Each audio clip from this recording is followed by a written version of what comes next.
CPI baye awate pour okanga Joseph Kabila Kabange ndeko journaliste lo nanga OK yo kan non na kena makanisi na ça dit que aux autres autour de la peau et on a dit que tout droit CPI baye awate pour okanga Joseph Kabila Kabange cahier de charges d'abord baza koya ezali très bien défini très Congolais faut pas que les 18 ans de Joseph Kabila est une gâchis énorme pour la République. La preuve aujourd'hui les efforts déployés par le chef de l'État, Félix Antoine Tshisekedi, on dirait que les marchés en reculant. Or, les pays ont eu boulot makas. Donc, on a besoin de confiance côté wana, côté tambo. Qu'on a présenté yo état des lieux. Il y a FCC comme étant la racine de tous les maux. Il y a situation au bango bazo kandire. À lobby na yo, ba méfait. Oyo bango ba kuti na champ politique. Oyo ezali nkita oyo FCC Moutapesi attaqué sur le terrain.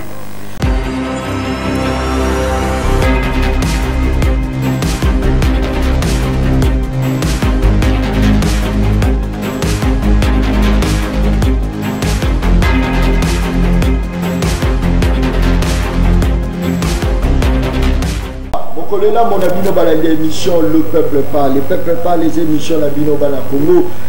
Kakana sinalobaka mboka oba respecter la population na bangote ya kamboka ya kokufa chaîne à télévision oba respecter ba téléspectateurs na bangote ya chaîne à télévision moko ya Yiki qui voilà pourquoi Canal Mercure Télévision est disposé la bino émission Le Peuple Parle. Insécurité à l'est du pays, une mission d'enquête de la CPI bientôt en RDC surtout na Ituri wana eza ba actualité o tokomeka kolobelela affaire 100 jours.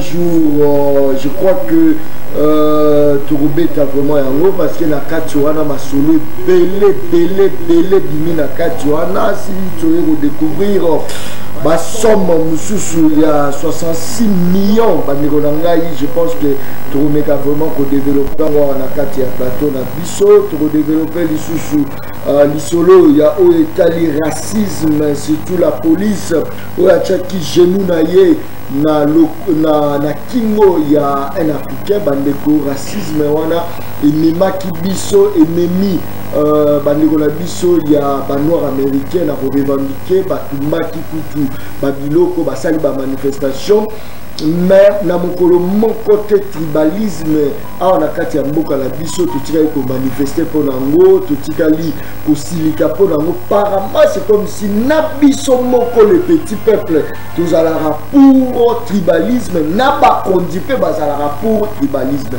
Est-ce que procès à 100 jours et remema biso pega la tribalisme makasi to rememate déjà et bandi déjà ma be makasi bande ko na kati ya plateau tozali na mwana Congo focus voilà bani na focus tozala mwana Congo focus tozala mwana Congo Aristote Ngarim tozala mwana Congo Francis Lukunku. Je pense que non boyobara la suki sa bakombo abatu nyonso te bomoni ke na suki si bakombo abatu nyonso tout mbote na bino bande mbote voilà boni santé ya mille kinezali wana ezali ba idéologie ya sika voilà mona Congo focus. Est-ce que toko koloba lelo yo na kati ya mboka la biso Congo na kati ya République démocratique du Congo tribalisme ezala ngo autorisé vu que racisme na kati ya États-Unis tomoni pe na kati ya mboka la biso batumba batu pour le tribalisme batumba batu.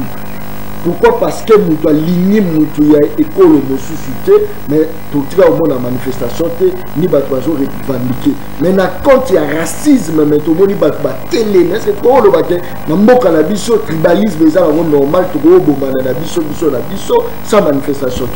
Non. Voilà. John, tu allez na télévision, biso tu allez bato oyo ya boania. Qui communiquer n'importe comment il faut oyebake pour na ba congolais nyonso tribalisme ezali anti-valeur même constitution na biso ezali mention wana ezali contre les tribalisme na ba ninga na ye mususu népotisme tout ça biloko wana nyonso biso ba congolais pona biso ezali lolenge na biso te. Sur le plan sociologique, il faut comprendre qu'il y a un travail qui a été fait par les dirigeants datant oyo basalake biso na Congo muluba abala mukongo mukongo abala mongala mongala bayi mushwaili et nous vivons dans la paix, dans l'harmonie. On ne connaît pas ces histoires là. OK, c'est que je confirme le tribalisme exact pour na biso sociologiquement je dis bien sociologiquement nous n'avons pas de cet antivaleur na kati na makila na biso, mais il faut épingler que tribalisme ezali koya kobotama na espace politique. Je dis bien, je souligne mes mots. Biso cohabitation na biso eza pacifique sur le plan sociétal. Mais ce qui toye na espace politique avec les animateurs politiques ne place au koya komona sur le plan il y a recrutement. Sur le plan des postes, des opportunités, ne place au koya komona que tribalisme et vendu. D'ailleurs, na repesa exemple, il y a procès à lobby. Procès à lobby et pesa ki biso décor moko. Ce qui te zuka eteni ya bato cash balekaki, on dirait cash signifie Kasai et puis Sud Kivu. Parce que otali identité bato wana bandaki ko décliner na ba oyo balekaki ba déclinaki ba identité na bango ba oyo bazalaki ko se présenter soki bazalaki bato ya Sud Kivu te par le fait que président ya INC oyo na kombo Vital Kamerhe azali mutu ya Sud Kivu. Au côté de l'autre côté président il y a IDPS oyo les lois commis président de la République ezali Ndeko Félix. Donc même Vital Kamerhe a ça qui mention il y a situation de tribalisme. Il y a lobby que je constate que il est une question d'un groupe d'amis parlant une même langue, et donc du côté du président de la République et de l'autre côté un groupe d'amis de Sud Kivu ou bien de l'INC qui sont venus ici pour voilà au moins il décore. Est-ce que l'Union nationale parce qu'il y a non c'était manifeste. Donc bisogno de constater que les problèmes entre Kashi s'étaient présentés sous le label de Sud Kivu et Kasai. Très bien. Donc je crois qu'il faudrait faire wana tout le monde en côté parce que c'est anodin. Nous ne sommes pas habitués à ça. Nous critiquons cela. Il faudrait que ceux qui recrutement et sur les champs politiques, en fonction il y a des compétences. Et d'ailleurs, ils allaient recommander même la constitution à Bissot que tant que vous allez la nomination, tant que vous allez la association à Bissot, tant que vous allez la structure à Bissot, il faut tout tenir compte de la géopolitique. Très bien. Parce que représentativité nationale, il faut ezala pour combattre le tribalisme dans la structure. Merci beaucoup. Aristote Narim, Malobonga Munayo. Est-ce que les autres que non? D'ailleurs, mariage Nabino na FCC Cash, ça marche quand même? Ça va, merci d'abord pour l'invitation. D'abord, ça marche parce que ceux qui n'ont famille biologique, on a souvent des problèmes. Il y a un grand frère, un petit frère, même sans, nous avons un problème. En forcerie, une grande famille politique a intérêt, ils ont divergents. Quoi qu'il y a des divergences, c'est intérêt, mais ça évolue. Donc, à ce stade, il n'y a pas un signe majeur. Si on va à il y a fissure, mais tous allés, il y a mariage. Est-ce que tu vois le régime, il y a FCC, pardon, régime où tu connais les cas, où Bino, PPRD, Bokamba, qui Bino ne peut favoriser ce tribalisme, parce que là, on a parlé, et pas militaire, on a dit ça, ils ont tout le monde est plus swahili et dominant. Pourquoi? Parce que moto azaki wana azali pe mon swahili tout est rapidement. En fait pour renforcer tribalisme au Mobutu abundisa kiti aye kolonga gouverneur sokaza ekolo songolo pakala akokende ko akoki jamais kotia candidature na ye na province songolo tokolo bake bino nde boyo. J'ai compris. D'abord nalingi omoni na sepelera plus ba émission ko ezara à la fois pédagogique aussi. C'est-à-dire que Moutazala ndaka la ndibiso azupe un plus. Merci. Naza ko expliquer yo. OK. que na Congo, c'est fort probable que la langue Swahili est le plus que les gars, la langue nyonso.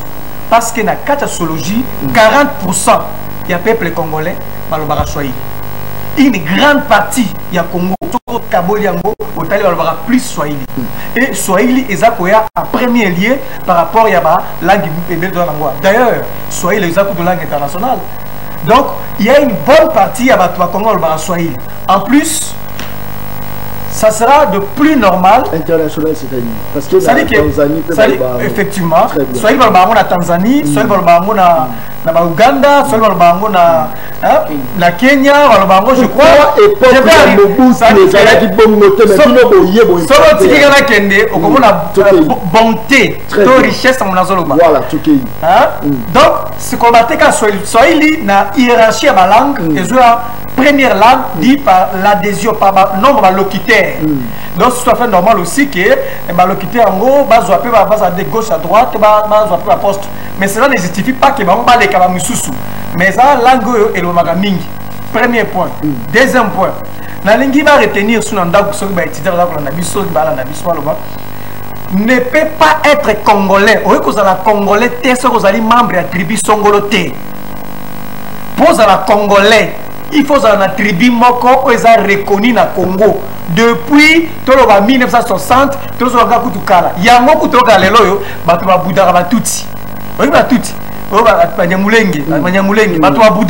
parce que na ba tribu na biso to na tribu moko to benga banyamulenge ça d'où ba usoro par conséquence parce que la congolais ça c'est pour le plan cadre théorique. Donc ne peut être congolais que celui qui est d'abord d'office membre de la tribu moko zali reconnu na Congo depuis 1960 ou avant même. Voilà, c'est ce qui a même créé l'idée il y a cette constitution na biso obabi est congolais, tout celui qui est né au Congo dans les pareils et puis tribu tout ça. Donc c'est un peu ça. Là où la cadre théorique. Ce que tribalisme comme ma belle à niveau nini. Tribalisme et ça le cola et ça mode d'organisation il y a société basée sur la tribu.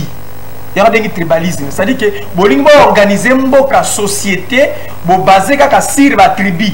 Donc le colaza tribu nangai, le cola moninga za na moboa, na moto bazuele, province orientale, nga Aristote. Donc c'est-à-dire que si on veut organiser société, je tiens compte uniquement de la tribu nangai, c'est là où il y a le problème. Donc mututu azan na tribu naie, mais tant que ça li te connais que ça mutation. Kolongo la société comme basée sur fond de la tribu, quand on pose nos karangai, aux amours à son poste, c'est là où ça devient mauvais, bien que nous tous dans la tribu. Ce qu'on a fait, c'est avancer. Même la constitution, la constitution, la représentation nationale.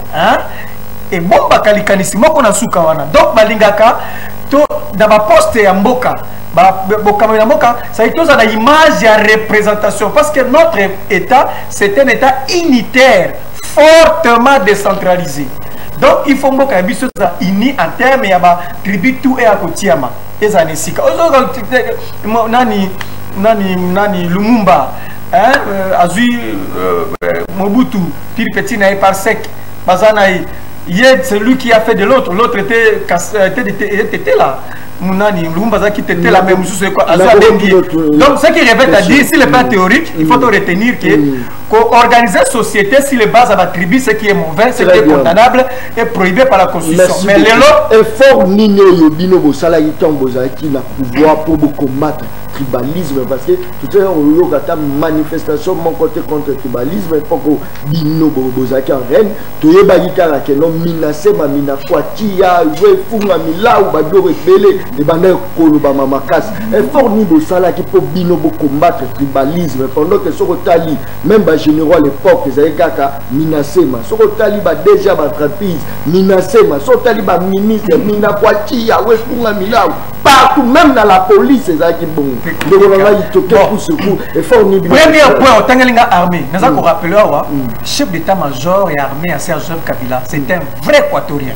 Parce que pendant tout le temps, Joseph Kabila a pouvoir, chef d'état-major naïe, général, numéro 1 à Soda, chef d'état-major, Kombo naïe, Etumba, Didier Etumba, même de Soré la province naïe, Soré Bité n'a rappelé, Azaki équatorien, Azaki n'a C et Joseph Kabila. Premier fait. Deuxième fait, Joseph Kabila a eu premier ministre na vie naie, mais par la premier ministre a eu, je suis tenté à Kolbaka moi qu'on a qui me soit je suis tenté à Kolbaka parce que premier ministre de Joseph Kabila comme on est Kizenga, oui province naie. Deuxième premier ministre à Kabila comme on est Muzito, oui province naie. Kaka tozuma tata dans qui soit uniforme. Toye pas ya Sali Badi Banga, oui province naie. Toye pas Bruno Chibala, oui province naie. Alors, ce que j'ai dit, tribalisme, je me pose la question si on s'est trompé, on s'est trompé d'adresse, on s'est trompé d'analyse, parce que on a travaillé avec toutes les tribus. De travailler avec toutes les tribus, ce qui est tout à fait normal. Mais aussi, il y a une susceptibilité. Il y a un point que je ne souhaite pas le dire parce que Nakoriske n'a mal compris. Voilà. Mais j'ai un politologue Azako Teringa Azako mais le pouvoir en soi n'a cours à pouvoir africain, n'a pouvoir africain en général.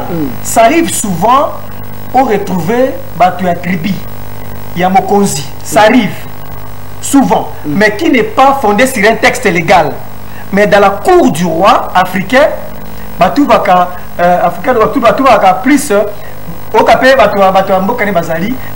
cela n'est pas mauvais en soi. Mais comme c'est mauvais, tant qu'on a un privilège, tant qu'on a un privilège autre que les citoyens Moussoussou, il y a un monde comme Kamabi. Oui, il ne prend pas ça. Na ça qui n'a moto moko, azaki. Rapidement. Na ça qui n'a mokonzi moko, na ça qui n'a mokonzi moko, azaki même. Il est très sensible aux oreilles. Ça dit qu'il fallait qu'on se prononce. Alors c'est l'un parole moko na mokamboka et j'ai vite compris. La chance de donner pour ça la négociation Makamboleki. Donc ça dit que ça peut aussi arriver que ça peut aussi arriver. Non.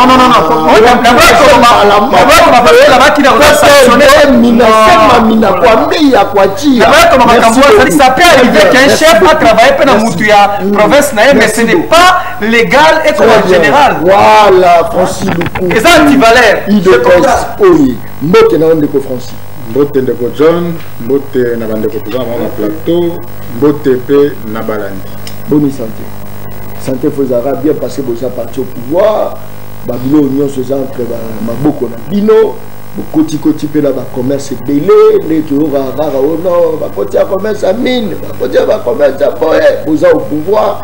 Je pense que même na c'est tikiti. Tout est rapidement.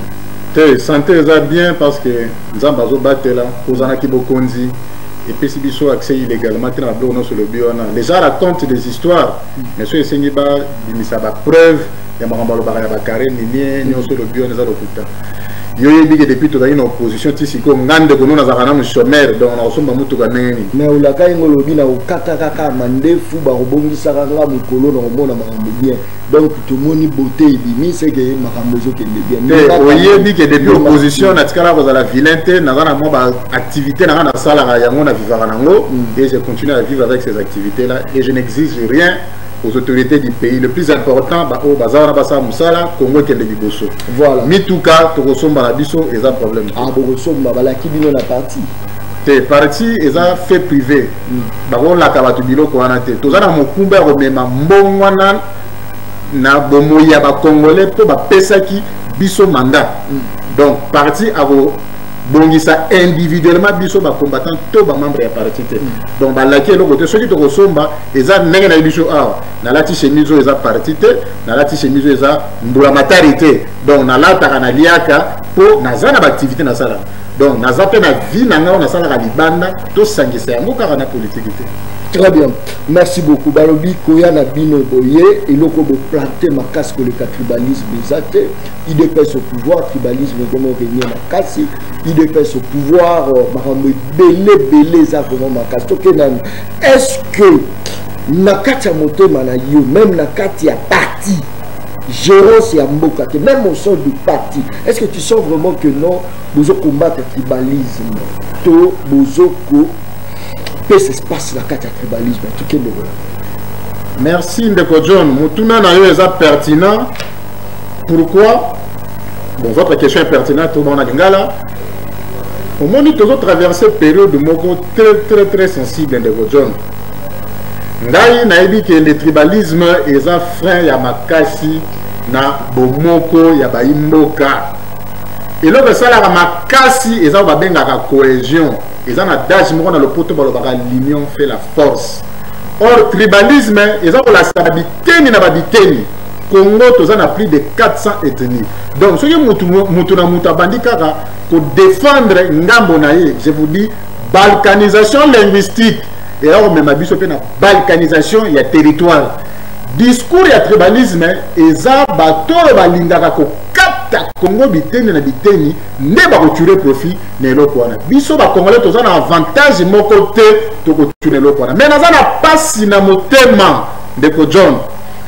Ngai na yebi ke mwana mboka Félix Tshisekedi tanga solaki na bandeko Congolais na Londres alobaka ke Banyamulenge baza ba Congolais. Pourquoi na lobi yango pona ki tanga ndeko nanga Aristote ngari mazoki loba a évoqué eloko wana mais na lobi yango tata mokonzi ekolo alobaka yango ki bandeko na biso na baza ba Congolais. Donc ekolo ko betisa vraiment batu libakute. Situation tozo traverser na 2020 ndeko John. Ezali conséquence ya ba acte posé par ba prédécesseur na biso na oyo etali makambo ya ekolo. Félix Tshisekedi a continué à bokonzi akitani na bato ya PPRD entre autres de Joseph Kabila.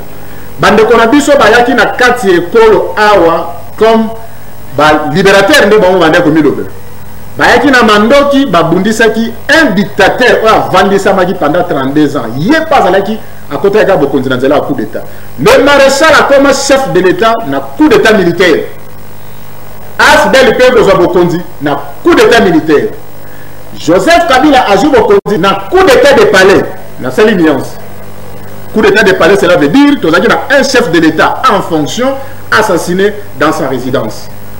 Bandeko wana o ba joué Bokonzi na ba contexte wana faut comprendre déjà état d'esprit na bango kozala ndenge nini. Ndeko John, aujourd'hui le Congo traverse des moments très difficiles à cause de nos amis là. Je vous le dis depuis que AFDL est en 97 jusqu'à maintenant, bah instaura au Bengaka la gestion par les originaires. Gouvernance originaire wana ezanaba handicap et belé pour la cohésion il y a ba province na biso. Les gens qui te sont na ba o na ba 26 provinces nyonso au mona gouverneur ya bazoué azaka mtabazoué gouverneur aba Congo azaka mtaba Congo bilo kona tanga mobutu zalaki te pour dictature à mobutu les gouverneurs bazalaki éluté ba gouverneur bazalaki nommé na ordonnance. Or na démocratie autre za nango lelo na constitution ndeko ba 15 minutes mais les autres très bien zone di mama kaboko. Ah voilà. Or constitution autre ça le 18 février 2006. OK. Balobi non seulement que les gouverneurs seront élus mais le chef de l'état a renommé bango. Ngelo konati ce qu'on a compris en côté. Peut-être malheureusement tout ça va jurer c'est na plateau té. Là ba peut ça vraiment nuance. Un gouverneur élu par des députés provinciaux pour à côté en fonction nommé et investi par le président de la République, peut-être dans ce droit administratif on peut s'en nuance. Mais Ndeko John na émission constitution autre salaire actuellement avec l'élection de Félix Tshisekedi, cette constitution souffre. Pourquoi dans le but? Félix Tshisekedi a les produits à IDPS. IDPS est un parti militant pendant longtemps pour l'instauration et l'état de droit et d'état national de la démocratie. Or, la constitution d'Abisso, c'est comme si elle est commis en déphasage avec l'état de droit. Pourquoi je le dis? Moi, je suis pour ce que le chef de l'État avait dit le 24 janvier 2019, le jour de sa prestation de serment. Le chef avait dit que notre dispositif électoral faut subir ma modification. Ngai Nabaki, si ce n'est pas le chef de l'État. Ngai Nabaki, c'est que la constitution d'Abisso faut modifier yango. Cela veut dire, tant qu'on peut changer l'électoral pour que le gouverneur base à la ressource élu indirectement par les députés provinciaux, nana rolinga que pouvoir il y a chef de l'État, quand il s'en va la conscience, tous ont comme à l'époque du maréchal Mobutu, chef de l'État nommé. Et puis pourquoi 22 ans au AFDEL, 23 ans au AFDEL, à Sali, maintenant on a 7 kilos siko. Et Tiki n'a mis tout à Batu, c'est toute une génération. Batu Bayebi, qui n'ont pas la gouverneur, il y a Bas Congo, il faut la Moutaba Congo. On a peut-être dans la chance.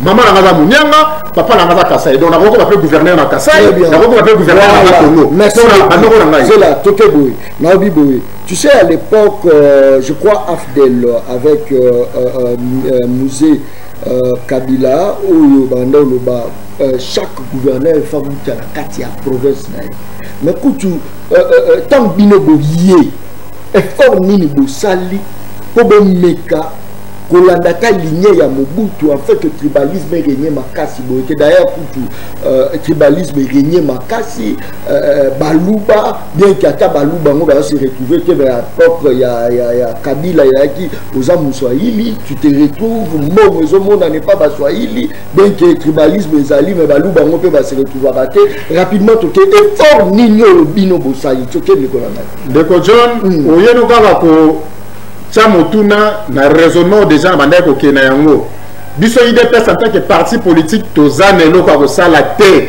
Pourquoi? Parce que IDPS ezara dirigé na ba statut na biso ça conforme à la constitution de la République. Or moko eza dirigé na ba statut IDPS te moko eza dirigé na constitution de la République ozara qui promulgué le 18 février 2006. Constitution est déjà pour encadrer le fonctionnement ya mboka. Constitution de la bisoté, tout ça, la constitution. Oh, le bisoté, modification. Oh, ce n'est pas le parti. Oh, on a l'objet faut modifier la constitution pour que tout comme un raisonnement le chef de l'État, il faut Azana Makoki, Yakobanda nommé gouverneur de province. Pourquoi dans le Bible? Parce qu'il permet de biso tout le monde de la gestion non originaire. Pourquoi? Pour ceux qui même te gardent dans l'élection, il y a des bateaux pendant longtemps encore discours mentalité à bateau déjà na nenge mo que ne faut pas voter car et même ma fraternité tenegolanga yo momoni même la présidence tu sens vraiment que nos fraternité et makasi ba ministère tozaki bazaki na bango nde ba se retrouver na mutu moko azoko accumuler autant de fonctions dire que na UDPS ezaka obese na batuka moko batu muso ba la capacité muso bazaki au moins que même ma fraternité ou que peuple yé mo s'engager. Ndeko John, autour de ngara motu na liboso bi est-ce que IDPS a combattre le tribalisme? Ngara zolo ba oui. Pour IDPS ndenge zalaki wana président Félix Tshisekedi à l'époque azaki mutu ya Kasai bino so boyebi. Mais secrétaire général azaki mutu ya Katanga. Tolaki na secrétaire général adjoint Gibao o ngana za un des proches azalaki mutu ya Bakongo. Tous appellent le secrétaire général adjoint Moussou Tezo ou azak conseiller principal chargé à collège principal conseiller principal voilà. Dans le collège, il y a l'éducation. Azam Moutoua Congo. Tous la maman ou Aza ministre des Affaires sociales, Maman Rose Boyata. Azalagi Moutoua Bandung. Et tel on avait dit secrétaire général adjoint chargé il y a finance Azalagi Moutoua Équateur. Donc IDPS déjà na architecture politique na biso en tant que parti politique fait privé. Tobundi ça combat tobundi ça secrétaire général voilà toujours tangara merci beaucoup Congo focus ramasser nous toujours le sujet il y a tribalisme après dans le téléphone parce que avant tout côté ba sujet trop sensible il faut que la population réagisse parce que les sujets les ont concernés tout que mon Congo focus ndikonongai na ko aborder dans nos questions on a voulu à koyeba constituer tribalisme yango mabe nango ezali nini, c'est-à-dire que tribalisme ezali fait moko social d'abord par appartenance des origines des hommes. Ba origine ya batu ce n'est pas un péché pour que bazara identifier comme tel ba o baluba ba oyo ba yanzi ba o ba pende ba oyo ba Congo. Ça c'est juste pour des raisons d'identité, pour que mutu na mutu aye ba origine na ye. Mais maintenant la démarche c'est quoi? C'est que quand nous quittons l'espace sociologique to longwe na espace sociologique tozo kende ko kota na espace politique. Na espace politique, nous ne devons pas nous choisir ou bien nous arranger ou bien nous classer ou bien nous recruter en fonction de nos origines. Dans l'espace politique, on se recrute en fonction de la méritocratie qui se repose sur ma idéologie. parce que na politique bayaka te na dialecte na bino pour na gouverner. Parce que l'espace politique déjà ba repone na bino langue officielle. Oyo bino nyonso malgré ba origine na bino bokoya kosalela. Pour le cas Congo, tozo ko bundake ba pesa biso langue moko ya ba langue na biso et comme langue officielle, mais entre-temps, c'est la langue choisie ezali le français. Oyo basala kanango na ba institution.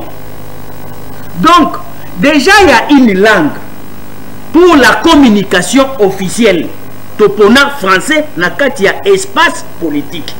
Mais na kati ya espace sociologique na biso, on est libre d'exploiter n'importe quelle langue. Ce n'est pas un péché. Péché ezali kaka soki bokoti déjà na kati ya champ politique. Usage ya langue déjà il faut la langue oeza officielle o bokuti wana. Ya mibale recrutement na bino okoki ko sala maté en fonction ya appartenance tribale ethnique te. Balobi bino batuboye na champ politique, il faut bokota na champ politique en fonction des convictions oyo bokoya nango pona ko gouverner.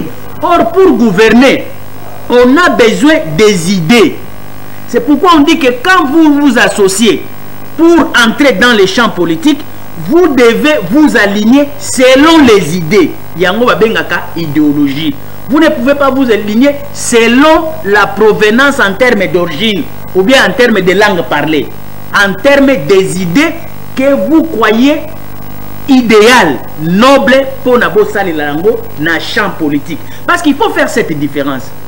La société elle est sociologique. Les tribus ne sont pas interdits. C'est un fait naturel. Mais usage nango, il faut essuka sur les champs sociologiques.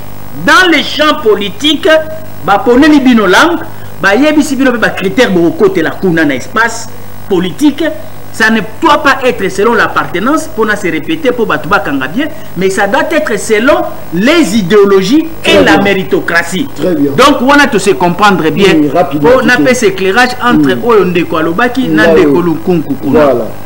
Yami balé. Tangu ndeko azolobake bashwaeli bazali 40%. Oui, bakoki kozala 40%, c'est dans les champs sociologiques. Il ne faut pas amener les 40% dans les champs politiques. Dans les champs politiques, on ne viendra pas parce qu'on est 40% en termes de sociologie linguistique, mais on viendra en politique parce qu'on mérite et on défend des idéologies qui sont... c'est que d'après yo, vu que ma tribu est c'est impossible de combattre le tribalisme. Non, non, on ne combat pas les tribus, on combat les tribalismes. Tribalisme nde ezali anti-valeur oyo. Eza kotinda batu. Au lieu de recruter selon ba idéologie, au lieu de recruter selon méritocratie, bango bazo recruter selon ba origine, selon ba langue.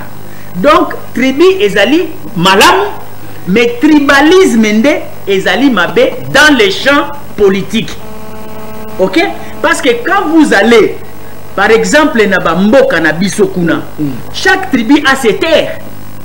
Donc au nom de la tribu, vous pouvez appartenir et bénéficier d'une terre. Donc, Moutou ya tribu Moussousou, cette terre-là ne l'appartient pas. Oui, il y a une façon de parler du tribalisme, mais Ndeko a présenté yo état des lieux. Il y a FCC comme étant la racine de tous les mots. Il y a situation au bango bazor kandire. A lobina yo, ba méfait, oyo bango ba kouti na champ politique, oyo ezali nkita oyo FCC Moutapesi attaqué sur le terrain. Mais ngai nazolo baboué, vous êtes aujourd'hui en alliance. Cette alliance, moi je ne vais pas appeler ça coalition, je ne vais pas appeler ça autre chose, je me limite seulement d'appeler ça alliance. Mais est-ce que Bossala qui est à des lieux pour que Bokende na alliance na batu oyo boyebike 18 ans durant, vous les avez vu gérer. 18 ans durant, vous les avez vus pratiquer, communiquer. Ba comportement na bango, ba réflexe na bango, parce que déjà Moutou, à partir du réflexe na ye, à partir de attitude na ye, attitude de botaka comportement, comportement et botaka agir ya Moutou, soki esangani epesi otobengaka culture politique. Culture politique au binobo trouvaki sur terrain. Donc pour que vous alliez en alliance avec eux, on suppose que beaucoup misaki bango ba partenaire na bino. Vous savez que les lois attendent de Francis Olingi Obala pour que tu en alliance na mona masi, tu vas faire des études sur elle. Soko monique histoire na yeza bienté, comportement na yeza bienté, attitude na yeza bienté, tu vas pas t'engager. Voilà. Mais comment bino? Très bien. Au sali étude, au communiquer yango, au moni ndenga esaleli na ye. Mais vous prenez quand même les kilos des engagés. Est-ce que celui qui commet l'erreur, c'est celui qui accepte de s'engager avec une personne qui ne mérite pas, ou bien c'est la personne qui ne mérite pas, merci beaucoup, qui a commis une erreur de s'allier avec une personne qui vient commettre l'erreur. Merci beaucoup. Moi, la Congo Aristote, je crois que m'appelle les autres partout, même WhatsApp, je pense que Calamine était dans Zoko Yambabino. Mais il y a d'abord, que ça a un tribalisme, parce que la population réagit, d'abord la mission à ces pays. Mission à ces pays, a déjà pour une enquête, surtout il y a ba mort au ezo sala ba mingi mingi ba yiki za la kati ya est au monite que pour ya ces pays na kati ya mboka na biso et ko créer les bino pe ba problème belé vu que to yo kaka que no ba guerre musu c'est ça provoqué par ba généraux na biso pour na ba vente ya ba minéraux to yo kali susu ba guerre musu c'est ça na est voilà et ça ba politicien. Et ça, politiciens, ils ont créé par les politiciens, même à l'époque, lorsque vous étiez au pouvoir. Mais quand il y a ces pays, est-ce que ça ne peut pas vous créer des blèmes? Merci, Ndeko. Et puis, Naza, peut-être, dans la réflexion, Mingi, Makanisi. Ndé place na fandaka. Bon, et puis, Nakiko avancé, ce qui n'a tiki m'a quand même balé le Bamakiawa. Il faut ramener tout de suite dans Zela pour fixer l'opinion. Ngai Aristote ngari menazali contre tribalisme n'a défini comme mode d'organisation de la société basé sur la tribu. Donc pour nazwa poste il faut nazala ka moto ya tribu na yondo pesa na poste ça anti-valeur. Il faut nazala pour ngai na éviter soit konomaka ngai jour na présidence comme conseiller na éviter soit il faut nazala soit muluba soit nazala mtawalungu na éviter parce que l'image on va couper sa biso lelo pour la membre to conseiller na présidence il faut la soit moto à territoire à Walungu to za peut-être muluba ngazali ni moto à territoire à Walungu ngazali ni muluba ngazali moto à Bazuele na éviter ce qui un jour na kozwa ka musala ya na lobiete ngazali contre tribalisme na lingi yango te mais naza ko tirer attention ya ndeko focus parce que ramener le kamoko ndeko focus na lobite ke ngai nazali kon favoriser tribalisme na lingi yango te ko condamner yango jusqu'à la dernière énergie na lingi tribalisme te kasi na tirer attention na aussi ba étude faite par rapport à ba langue za koloma na Kinshasa pe na Congo. Il s'avère que la langue Swahili est plus parlée na Congo que ba langue mususu, mais cela n'est pas une raison que ba Swahili bazala plus na ba poste koleka mususu. Ce n'est pas ça, c'est une lecture que ba Swahili bazaka mingi kolobango ke ba mususu. Et puis de konangai Francis Lukuku na ebi ki alobi yango par militantisme mais alobi yango te par conviction. Tango za confirmer awa banyamulenge baza ba congolais alobi yango par militantisme parce qu'il fallait appuyer Mokonzi. C'est normal, il faut appuyer Mokonzi, mais ce n'est pas fruit il y a recherche, c'est pas fruit à conviction à recherche naïe. Mon frère Banyamulenge, c'est d'après mon approche, d'après ma réflexion, je vais être contredit, mais pour Nanga Banyamulenge, Bazaba Congolais. En fait, nous rappelons depuis Kalandeko, pose à la Congolais, il faut en attribuer Moko, il faut appartenir. Très bientôt, il faut appartenir à la tribu. Si vous avez Banyamulenge, sur notre tribu de Francis Bazara, Wapi, le cas de Kalobi, vous allez parler d'évangile. Nga le cas appelle le cas Motamakanisi.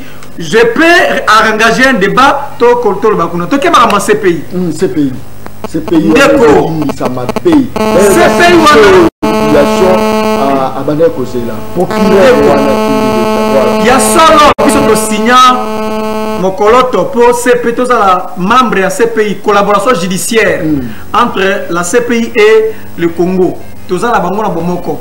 Et du coup, priorité, il y a juridiction internationale, il y a la ratification internationale, ils allaient comme ça, ils coller à la constitution de Bisso. Ceux qui vont signer, bon, vous cédez une partie de votre souveraineté, CPI Koyape et pas Nabino Nandako.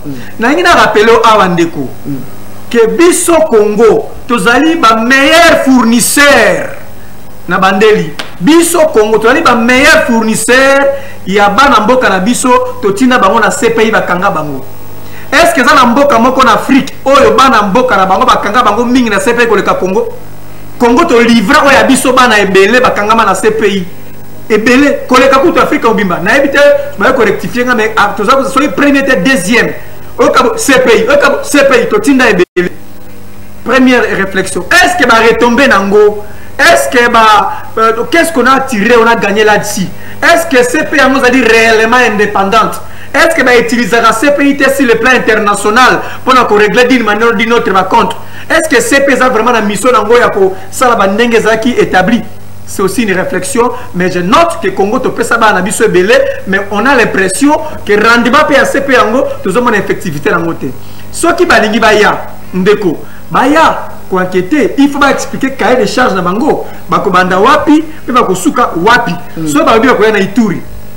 On acclame général oyo aza cité ce qui bakanga ye bakanga ce qui et c'est ba fait basuka na yete bameka pe ko sala pe banquette mususo ba retrouver pe auteur moko leader moko pe na kati ya masolo on va comprendre passer na on a répondre tout droit parce que il y a de la QRT. CPI baye abate pour okanga Joseph Kabila Kabange ndeko journaliste le nanga non na kena makanisi ça dit que aujourd'hui autour de la peau et on a dit que tout droit CPI baye abate pour okanga Joseph Kabila Kabange cahier de charge de bango baza koya ezali très bien défini très bien défini baye pour ko ça ba quête bango na violation d'ordre de l'homme et ça na partie est tout ça et c'est normal pour ton collaboration biso Congo to livrera ko ya biso bala bo kene CPI bo kene alors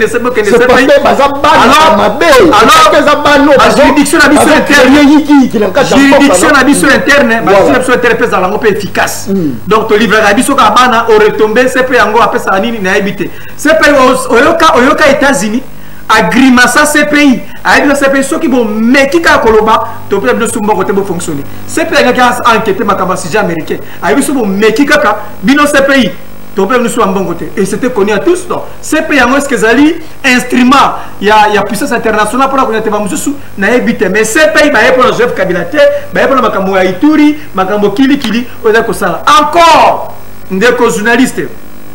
La loi portant statut des anciens présidents de la République élus et corps constitué. Loi Oyo, peut protéger. Loi Oyo, protéger. Apparemment, c'est comme si on attaqué en moment. Cassi, on dirait qu'il y a quelque chose là-dessus. Non, la ligne n'est pas vraiment comprendre parce que je sens des temps CPI. La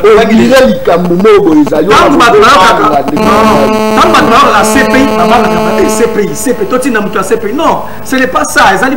D'abord, la loi portant statut des anciens présidents de la République élus, où il faut protéger l'actuel président. Félix Tango sous-président, loi est protégée, loi est protégée. Joseph Kabila Kabange sous-président. Cette loi-là, ils ont privilégié la juridiction interne. Donc, il a entendu sur les bandatés. Merci. On met l'IPM. Nous sommes là pour la défense à l'individu. Non. Si la raison n'est pas nous. Francis Lukunku. Déjà, procureur, il y a CPI à s'annoncer déjà. On a enquête Morocco. Est-ce que ce monde a dit que non enquête il y a créé sous l'outil qui va pas tout le monde a dit non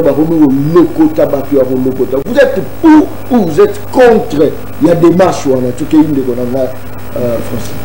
Merci Ndeko John. Avant de répondre à mon tour, on va 30 secondes. On a balayé moi déjà 30 secondes parce que tout ça sous le. Pour rappeler Kakanandeko focus que les mènes à que bango kutu baza na avantage pour baza ba kulutu ba biki moi tango ebele na mokili par rapport à biso donc ba moni pe makambe ebele na ki bolenge na nga naza na expérience moko ke na Afrique ba élection ezaka na ba tribalisé Congo kaka te alors to mitu na question Cameroun, Kenya.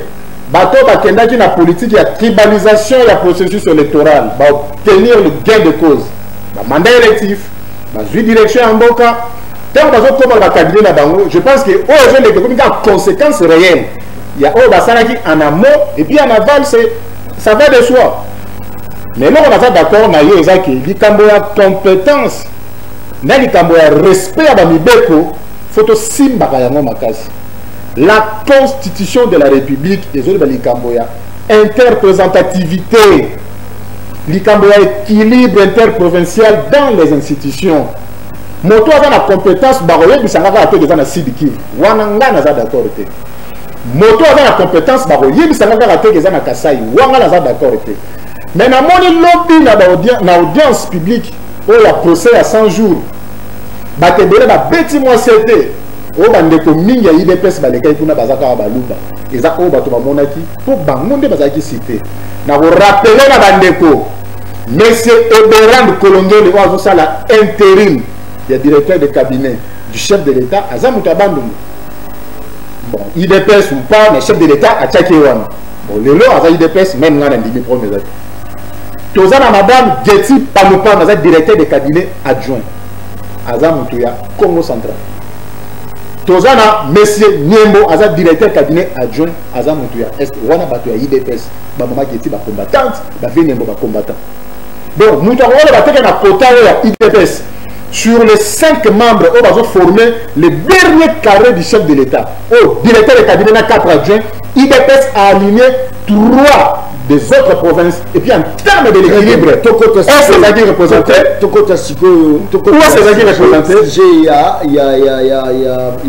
il y a ces pays rapidement parce que tous est sur la minute focus à l'obagi Kamura Motuya wa toza en alliance na bandeko FCC est-ce que tout ça là état de lieu na boyebi sandeko oui toza en alliance na bandeko mais alliance na biso gouvernementale pour un mandat en cours.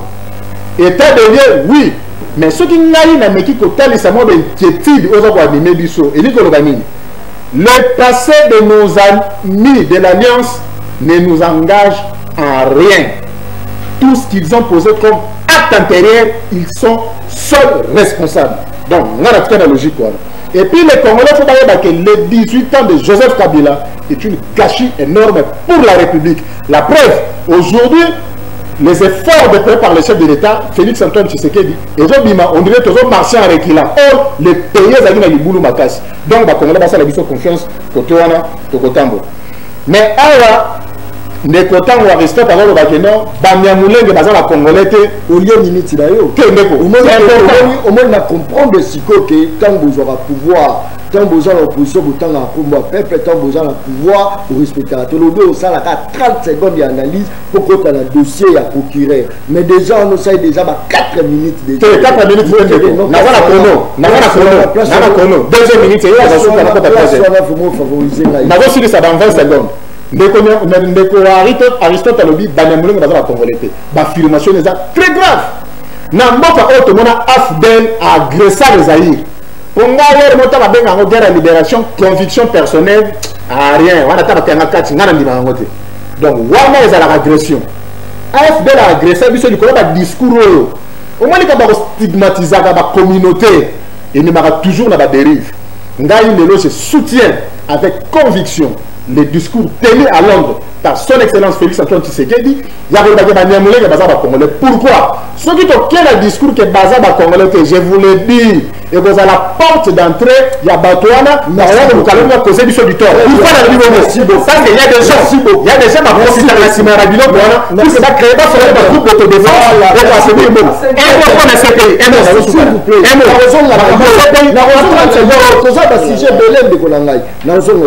Voilà, nous avons focus rapidement. Procureur déjà à l'Ansaki, à l'Olivier qui est bientôt, je pense après pandémie, parce que pandémie en gros peut toujours battre, est-ce que vous avez pour te contre démarche tout le monde merci beaucoup Nakolinga Nazongi la place Indeko Francis à lobby à Soukili. Wana débat wana si Banamunenge eza débat sur la nationalité. Mais nalingi Ndeko Francis ayebake il y a ce que l'on appelle nationalité d'origine et il y a nationalité d'acquisition. Mais les deux font les Congolais. Celui qui est détenteur d'une nationalité d'origine et celui qui a une nationalité d'acquisition, tous ce sont des Congolais. Bah, si tu es débat, on a bien pour Ekendepé bien. Très bien. Bon. Pour tous les cas, likambo oyo za kotuna ngai ndeko nakolinga muko mususu ovandisi biso to sala débat ya musala par exemple au général Kabwiki azo sala aza kotinda biloko ya kolia bilanga là où les peuples se retrouvent, mais ozo komemela biso kaka ba débat qui ne rapporte rien à quotidien ba congolais. Mais tu ne nous donnes pas l'occasion de pouvoir parler de ce général qui a pris l'option de vivre dans la brousse pour cultiver les champs et donner la nourriture aux Congolais. Ba Congolais pe baye, ba autorité pe ba monaye, ba chaye maboko. Nous aurons l'ici à trouver solution ya kolia, ya nzala, ya pauvreté, ya misala, ya batu. Na débat wana. Mais débat ya ces pays. Ces pays c'est quoi? C'est une organisation de capitalistes qui sont en train de réfléchir comment dominer le monde. Qui te dit que politique wana c'est pour aider les Congo? Est-ce que vous êtes financier là-bas? Dis n'importe quoi. Je vous rassure que un État qui se veut vraiment État, à la politique, il y a protection. Il y a pas intérêt naïe, il y a pas citoyen naïe. C'est pourquoi il doit faire un effort pour mettre une justice digne de ses noms dans le territoire naïe. Est-ce que au Yébi que la guerre a provoqué la Est? C'est ce que je dis. S'il vous plaît. Nous vivons la situation très difficile. Nous théoriser. Personne n'en parle. Même dans la télévision, mais le débat, la table. Focus. Guerre, il y a Est, DP, Bandatis, Nosiko, Nam, tout ça, pour la solution à ta mort. Ce qui est FPI, allié, CPI plutôt, allié. Pour mettre de l'ordre, où est le mal? Attends d'abord. Moni confusion oyo to sala ki yango tango afde la Zouya. Le peuple se libère lui-même. Quand vous vous laissez être libéré par quelqu'un d'autre, vous devenez l'esclave de celui qui vous a libéré. Ce qui que libération nabiso, ce qui que justice nabiso et que dépendre na volonté à ces pays, biso to komaka ba umbu à ces pays. Comme un État, nous devons nous assumer, avoir notre justice capable, comme une justice des Américains, une justice des Français, ainsi de suite. Nous ne pouvons pas être quantité moko oyo, justice nabango, il faut ezala na côté à ces pays. Non, ça c'est une fausse idée. Afdela Yaki Awa, avec un projet d'ailleurs, avec des calculs d'ailleurs. Mais aye bisi biso kaye ko libérer biso parce qu'aye ba ke to bana ko bunda poto longona boumbo mobutu. Mais quand ils sont venus, c'est vrai que to kutana kina bango na espace wana ko longola mobutu, mais le reste, les enjeux, les projets, les intérêts, c'était les intérêts d'ailleurs.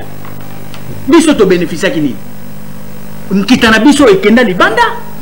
Documentation na biso ekenda libanda. Aujourd'hui si nous sommes menacés, c'est parce qu'on n'a rien de secret. Donc, je vous dis que le peuple a se libéré à Yemoko. On ne libère pas un peuple. Merci beaucoup. Rapidement, pour appeler ça la population. Oui. Rapidement. Nasilisa. Au moni décor oyo planté na débat oyo. Et lingi ko faire voir biso que ce qui to kozwa makanisi ya ko salaka politique likolo ya boignan to longola ba émotion to longola ba sentiment nde to sala politique malamu. Tout ça va gêner biso toujours débattre les lots.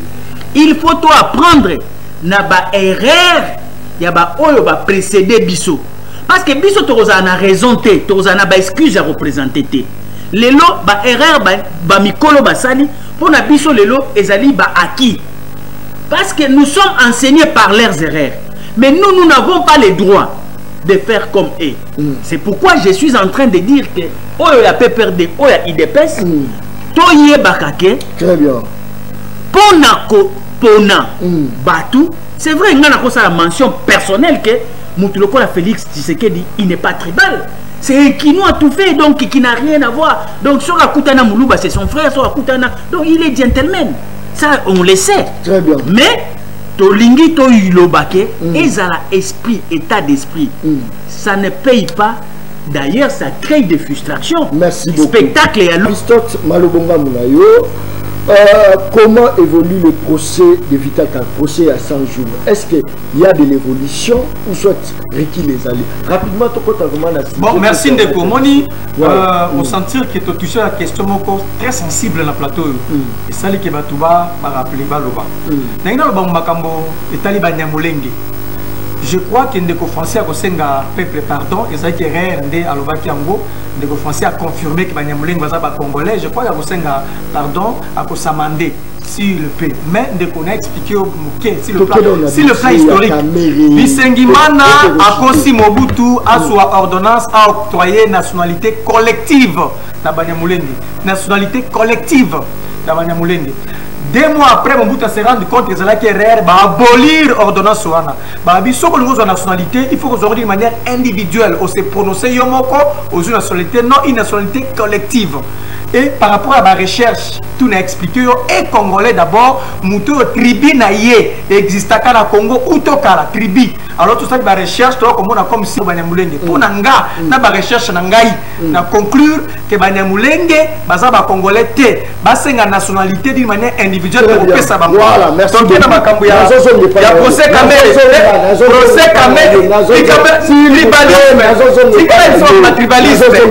merci beaucoup. Voilà, Congo.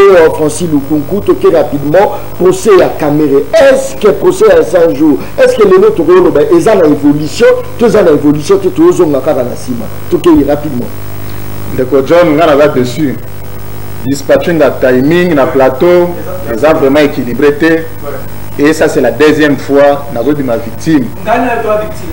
À chaque fois, même temps, on va passer au business de Bika. Et c'est comme si Bisso, tous les Canadiens, tous les Bika, Malam, pour les Kabango. Yoyebi depuis l'opposition qui nous siko. Et ça, la tata me conduit à Moka, nous sommes réfléchir comment on va solution. Quand on va justifier. Bandeko bazoloba, ils ont justifié. Oui, j'assume. Affaire sociale. J'assume. Économie. J'ai déjà vu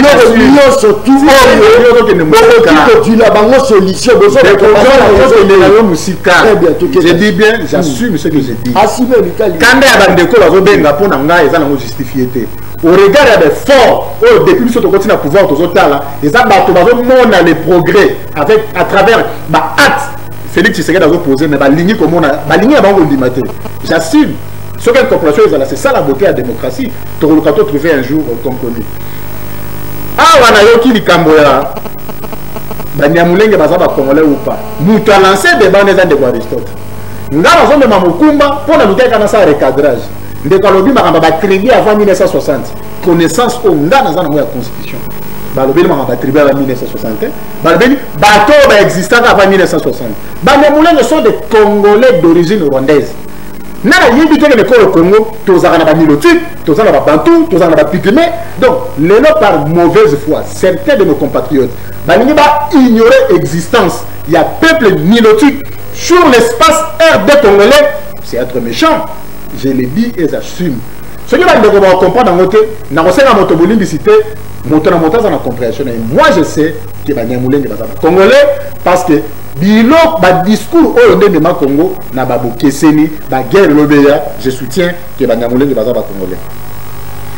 Lelo nazoyoka ndeko betaki lisolo ya CPI. Bayana chamoli loba pona loba kité.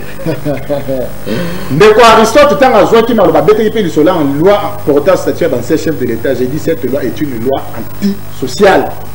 C'est une loi qui doit certainement subir des amendements dans l'avenir. Je n'ai pas dit que abroger en haut, mais il faut subir des amendements pour. Ce n'est pas normal. Un ancien président de la République a un secrétariat où ils ont un président bis en fonction avec des émoluments atteignant le volume de 650 000 $, le mois, c'est trop. Faut loi de subir l'amendement. Ces pays, ils ont distraction. Dès que tu focus à l'obagi.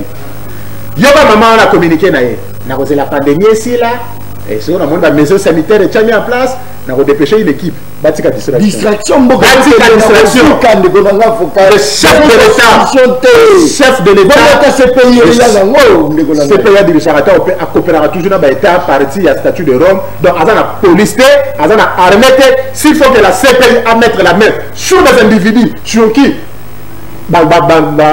information ma besoin de peser sur Bango, c'est toujours notre police, c'est toujours notre armée qui va mettre la main sur ces gens-là. Les commandants suprêmes des forces armées, son excellent Félix Tshisekedi, Azola la tête Boutoumou, ils ont réfléchi comment rétablir la sécurité de la partie est. Insécurité aux Akuna. La voie va éviter la salle Kamuna sans cause. Merci. Alors que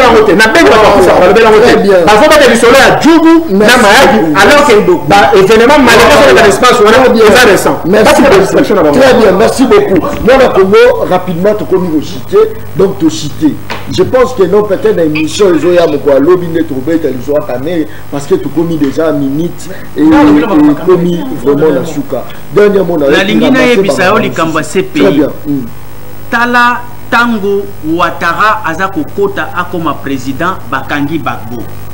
Asali ba mandat nae nyonso mibale et sili ba libéré Bagbo. Distraction. Donc on doit comprendre que tout est calcul, non pas pour les Ivoiriens, mais normalement il a fallu isoler Bagbo à la liberté pour Ouattara asala ba mandat nae ya kokoka soki asilisi ndeba bimisie. Est-ce que cela a trait na ba mort oya ba ivarien ba kufaki ou bien ezali trait ya pouvoir oyo Ouattara yaki nango ya ba impérialiste pour que asala demanda. Donc nous devons nous émanciper. Nous devons nous faire nous-mêmes justice parce que nous sommes un peuple.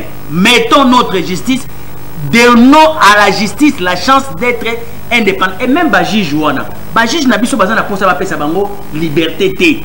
Liberté va faire ça bango mutute n'enga na ucholoba awa. Baji bango moko, il faut pas bunda, pour pas comme indépendant, pas comme paix libre, capable ya koloba justice n'enga ezalaka. Nali kambu oyo zoloba ya ndeko aza koloba awa. Ndeko, il faut pas que ça la différence entre une langue et race. Donc ils ont un sens de démarche na yo. Pourquoi? Parce que baza ko yebisa yo que même communication ya Félix n'a pas dit forcément ce que toi tu dis. Alors baki que banamulenge baza bande ko na biso baza ba congolais. Il s'est arrêté là, mais il n'a pas terminé la phrase pour nous dire ils sont des Congolais d'origine ou bien ce sont des Congolais détenteurs d'une nationalité par accusation. Donc il faut dire comme on a débat on a place. C'est ça la démarche. Parce que Aristote a autre chose il y a important. Ceux qui bazala qui bande ko na biso ba koka qui ko senga te ko bénéficier ordonnance le octroyant une nationalité. Or, ce qui ordonnance est bimi est comme déjà une nationalité d'acquisition. Donc débat est à place. Voilà. Il faut qu'on y ait quand le chef de l'État a dit il faut que ça la autopsie langagère. Est-ce qu'il a dit que ce sont des Congolais d'origine ou bien il voulait dire que ce sont des Congolais mais par acquisition de la nationalité. Voilà, rapidement, voilà, Congo, je pense que d'autres comme la Souka, les Kambuka, il y a procès, il y a mon amboka Vital Kamere. D'abord, il faut féliciter l'actuel président de la République, Félix Tshisekedi Tshilombo, parce que tous non, pardon, Tikangana continue, Obi Keta est en enquête. Donc, président actuel, Félix Tshisekedi Tshilombo, nous avons soutenir, tout ça qui mot d'ordre, et pas Joseph Kabila, avant qu'il faut soutenir le président actuel, là, soutenir et à titre liberté l'appareil judiciaire même à Sambisa et zélo comme quoi malamu mais à travers procès oyo na noté des leçons. Première leçon ndeko na moni bolumbu ya l'état, c'est-à-dire que la nudité de l'état ba étaler biso nudité, c'est-à-dire que lelo ata muto ya baba ya makamuni le kala na sommet, c'est-à-dire que comment nous avons $1 million ou qu'on peut ça muto hôtel là bon à liquidité, c'est-à-dire que comment cette légèreté bon à l'état soit na katika tu vas braquer bino ce qui mutumo a dit $1 million beaucoup dans hôtel belle vie aux opesi mutu bon ya tata na yo mama na yo ndekona bon ya l'état $1 million au tina musuka et puis aux mutu quand le keti na ba Congo kana $1 million or biso tozali awa c'est-à-dire que ça c'est premier bolumbu à l'état premièrement na moi deuxièmement et là ko suna mona zani ndeko tribalisme namoni deux camps. Donc je suis convaincu que pendant 5 ans deux clivats comme première clivage ezali baluba ndika kama mboka comme la présidence deuxième ezali territoire walumba ngai awa na ozo musala te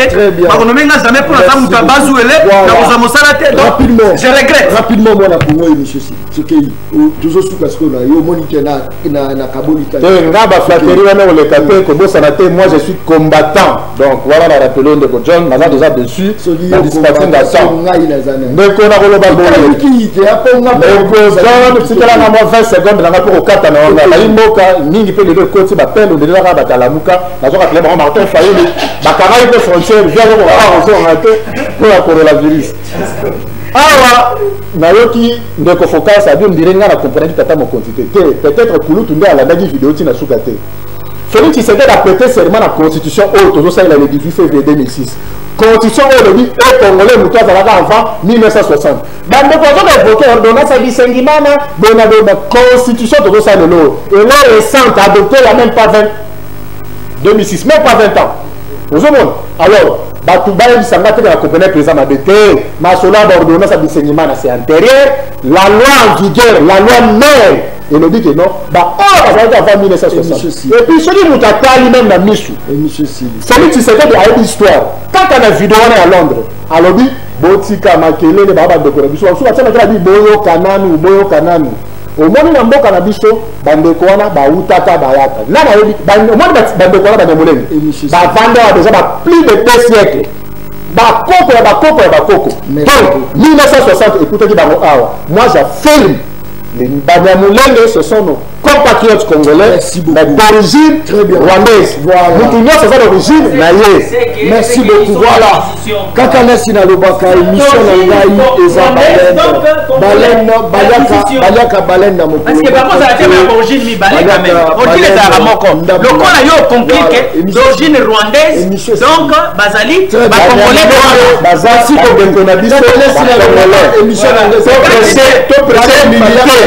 Aussi ici bien. S'il vous plaît. Naokate émission. Merci. Voilà. Asili bien. Kakanesi na lobaka émission na ngeza baleine baliaka ina mokolo moko te baliaka baleine ndambo voilà je pense que non merci beaucoup na ba prisonnier nyo surtout ba kolanda nga na ba prison na pesi no mbote na kobanda kolobela ba conditions de vie na bino na ba prison tant aux prisonniers nyo le baté que non aux congolais te merci beaucoup général Kasongo Kabwit l'homme du moment voilà mucho atiki cité ke na Zamba pour ça la bilanga uniquement pour la petit peuple pour la population pour la famille na été félicitations encore pour la récolte où tu ko sala mabande ko na récolte